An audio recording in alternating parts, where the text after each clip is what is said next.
So let's talk about some of the weapons, skills, and training we need for the fight.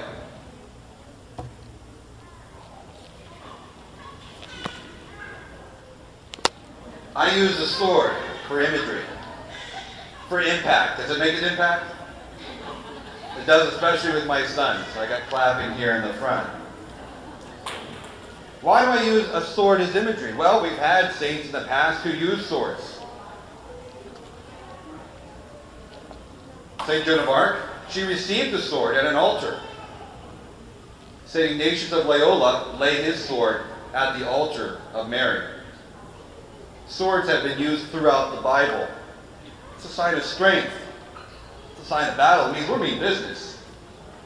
My son, though, also, in his early years, thought that when I used this imagery, it really meant that we were going to go do battle with swords. And I can understand the imagination of a child and the trust of their father. I certainly can see that. Let me hold it for a few more moments. Let's think about this again. We went recently to a Corpus Christi procession.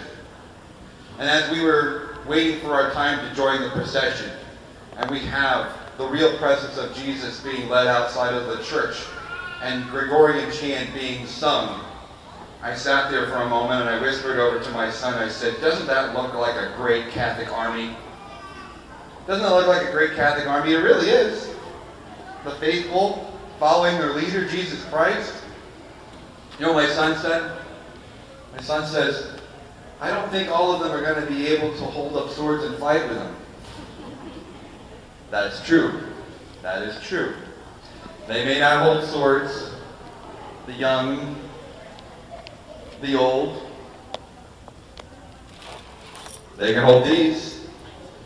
This is a great weapon. Our prayer is a weapon. They can hold these. The Bible, the Word of God. They can hold these. We have the truth. The truth is our weapon. It is timeless, like the stories we've talked about. When we are armed with the truth, you do not ever have to apologize for it. You're always right when you're armed with the truth. Going back to this whole notion of homeschooling, one of our weapons is our intelligence.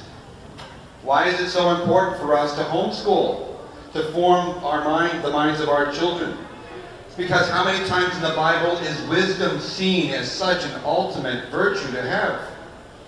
Wisdom, the wisdom of Daniel. So many times in the Bible, people ask for wisdom. I want wisdom. Because wisdom is what's going to be, again, a weapon against the world, the flesh, and the devil. You need to have critical thinking skills. So as I sit here and I look at my son, and I see my other son, and the other children that are here, when your parents are forming your minds with math problems and English problems, and you're taking this lesson and that lesson, you're learning science and all these things, and you're going, what am I doing this for? How does learning science going to prepare me for battle? Because you're forming your mind. You're learning how to think. I grew up in the government school system. Let me tell you something. They're not teaching you how to think independently. Common Core today is not trying to teach you how to think independently. It's think like a group. Everybody's the same. Nobody's different. We need to develop our intelligence, skills, critical thinking skills. It's important for our homeschool. It's important for battle. It's important for our careers. We don't just go about the world not applying critical thinking skills. We need to be able to discern what is right and what's wrong.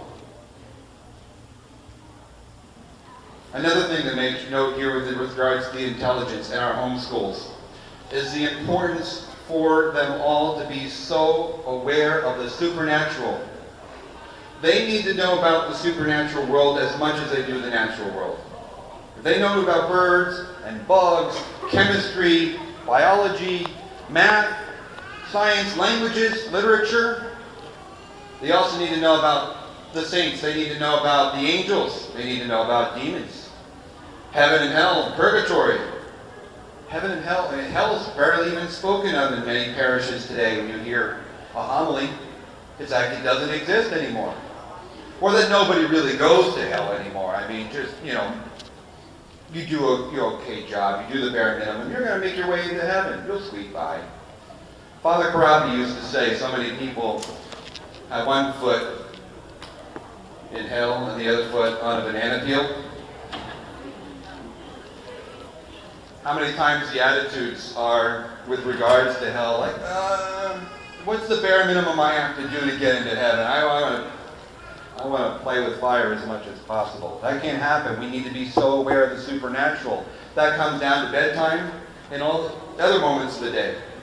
Say some prayers. Sprinkle some holy water. Sprinkle some holy water around the room and say, hey guys, demons don't like holy water. They don't. It's holy. It's a sacramental. They're fleeing out the room when you're going to bed, kids. Don't worry about it. You wake up, have a bad dream, put some holy water on the sleep, you're fine.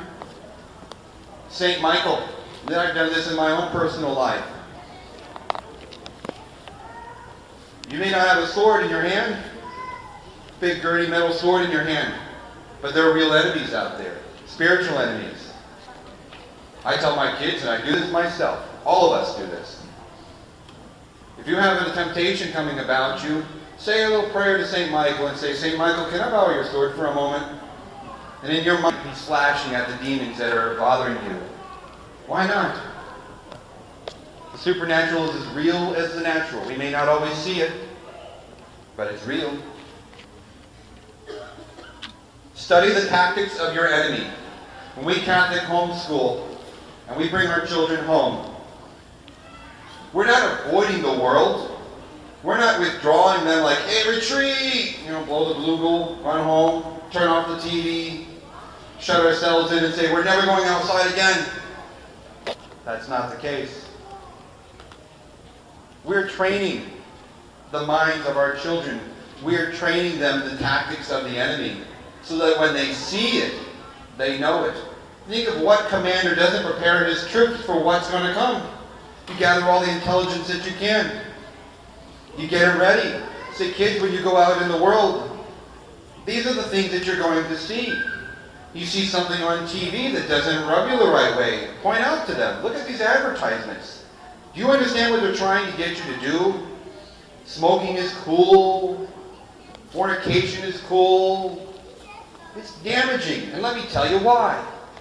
We're forming them. So we're not withdrawing our families from the world. We're training them and forming them so that when they see evil, they truly see it. They're not tempted by it. They see it. And they want to fight it. I'm down to a few minutes. Of course, I'm never going to get through everything. Let's jump ahead to some of the reward. I'm certain that every one of you has the utmost hope for your families. You want to see your children, your loved ones get to heaven. You want them to be strong in the faith. You want them to see evil and to know evil, not because they participate in it, because they're a warrior against it. Young, old, male, female, we're all called to this battle. And I want you to think how proud you would be to see them be able to call out evil for what it is. Because you know you can't protect them forever. We will not be able to be with them forever. My grandfather, my father, passed away. I don't have him here. But I needed that moment in my adventure so that I could go about taking care of my family. And he's trained me well to see evil for what it is. And we are here to do the same thing for our children. Think about how proud you would be if you saw an example of them fighting against evil when some great temptation, that great ordeal that's going to be facing them comes about, and they sit there and stomp their feet and say, you lied! I will not succumb to these temptations. I will not submit to your lies. I am armed with the truth and I love God. I trust Him fully. So in closing up, so much again could be said. And again, these are here if you want to see an overview of this talk. If you want to gather some of the quotes from here. There's one quote I want to close with that sparked this thought in my mind. This quote is by Juan Donoso Cortez. He's a Spanish author.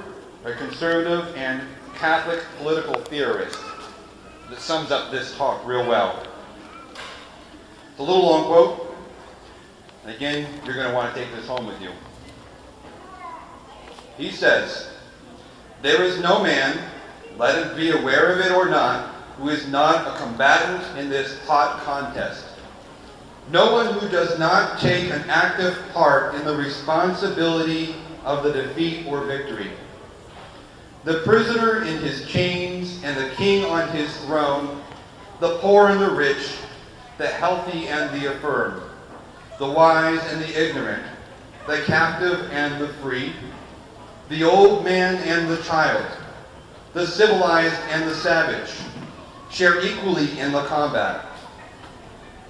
Every word that is pronounced is either inspired by God or by the world, and necessarily proclaims, implicitly or explicitly, but always clearly, the glory of the one or the triumph of the other.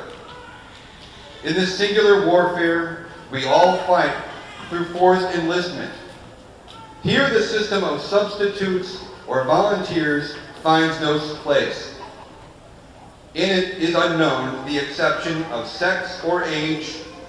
Here no attention is paid to him who says, I am the son of a poor widow, nor to the mother of the paralytic, nor to the wife of the cripple. In this warfare, all men born of women are soldiers. And don't tell me that you don't wish to fight. For the moment that you tell me that, you are already fighting. Know that you don't know which side to join. For while you are saying that, you have already joined a side. Nor that you wish to remain neutral. For while you are thinking to be so, you are so no longer. Nor that you want to be indifferent. For I will laugh at you. Because on pronouncing that word you have chosen your party. Don't tire yourself in seeking a place of security against the chances of war, for you tire yourself in vain. That war is extended as far as space and prolonged through all time. In eternity alone, the country of the just, can you find rest, because there alone there is no combat. But do not imagine, however, that the gates of eternity shall be opened for you unless you first show the wounds you bear. Those gates are only opened for those who gloriously fought here the battles of the Lord and were, like the Lord, crucified. I want to thank you all again for this opportunity to speak to you. I love you all. Please fight for your families now and renew your efforts. God bless you all. Take care.